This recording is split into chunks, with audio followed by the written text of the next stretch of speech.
नमस्कार। हमसे कई सारे साथी पूछ रहे थे कि सर वो वीडियो बनाए किसान वाला, उससे क्या ही हुआ? और फिर आप बोले थे आप रिपोर्टिंग कीजिएगा, दिखाइएगा खेत को किस तरीके से क्षति हुआ है, तो वो क्यों नहीं किए? तो साथियों, हमें पहले से पता था कि इससे कुछ ज़्यादा होने जाने वाला है नहीं, ठीक है, इसलिए मैंने ज़्यादा दिमाग नहीं लगाया। लेकिन बात ये है कि अगर लोग चाहते, किसान लोग, सरकार जो है उसके लिए झुके, मुआवजा दे तो आराम से दिया जा सकता, उसमें बहुत बड़ा बात नहीं है। बशर्ते लोग अपने फ़ायदे के लिए खड़े हो तो। यहाँ पर सब लोग अपने लिए खड़ा ही नहीं हो रहा है।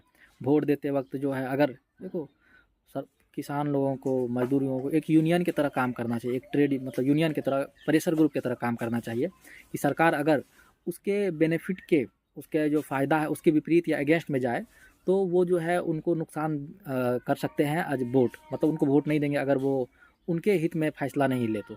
ये 100% तय था कि अगर सारे किसान ग्रुप एक प्रेशर ग्रुप की तरह काम करते, मतलब अगर सरकार को ऐसा फील हो जाता कि हाँ, अगर हम यहाँ पर मुआवजा नहीं देते, जो कि बनता भी है, हमारा ये फ़र्ज़ बनता है कि हम जो है अपने किसान का रक्षा सुरक्षा के लिए ध्यान दें, तो वहाँ पर जो है सरकार ज़रूर फैसला बनाती। लेकिन यहाँ भी सोचने वाला बात है कि हमारा समाज में अभी जो है वोट देने का क्या फैक्टर है? धर्म देख करके सरकार जो है लड़ाती है, एक धर्म को दूसरे धर्म से, एक जाति को दूसरे जाति से। तो सरकार को पता है कि कुछ करने जग ज़रूरत, लोग खोजता है डेवलपमेंट। डेवलपमेंट होगा कैसे जब डेवलपमेंट के मुद्दा पर वोट ही नहीं दिया जाएगा। वोट दिया जाएगा कि ये जो है धर्म वाला मामला आ गया, ठीक है, जाति वाला मामला आ गया। तो सरकार को पता है कि इन सब पे कुछ नहीं होने वाला है, बेरोज़गार है सब मरने दे।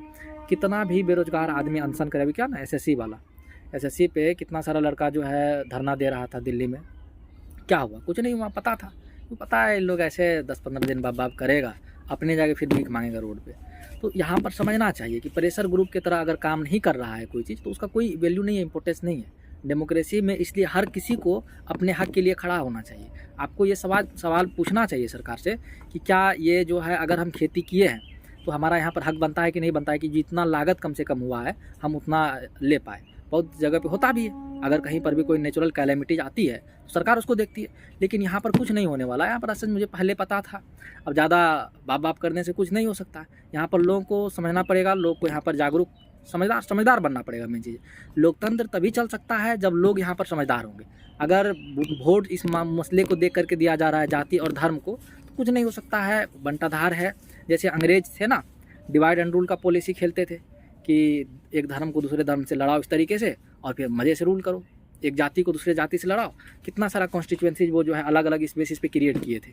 अब यहाँ भी ये बात समझना चाहिए कि लड़ाना मतलब कहीं भी डिफरेंसेस है, डिफरेंसेस को लेकर के लड़ाना, या फिर कोई भी दबा कुचला जो कम्युनिटी है वो नीचे रह गया उसको ऊपर करना अलग बात है।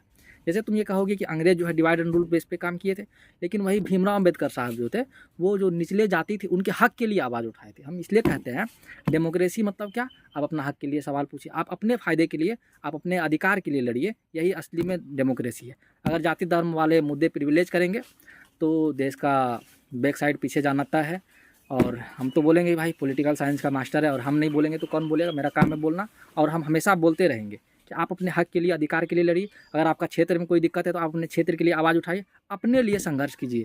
जाति धर्म वाला मुद्दा साइड है, अगर आप उस पर लड़ते हैं तो फिर कंटिन्यू, हमें क्या है भाई, हम तो बोलते रहेंगे। हमारा विचारधारा अम्बेडकर साहब वाला विचारधारा है, भगत सिंह साहब वाला विचारधारा है, गांधी साहब वाला विचारधारा है, तो हम उस पर हमेशा बोलते रहेंगे, चलते रहेंगे। बहुत बहुत धन्यवाद।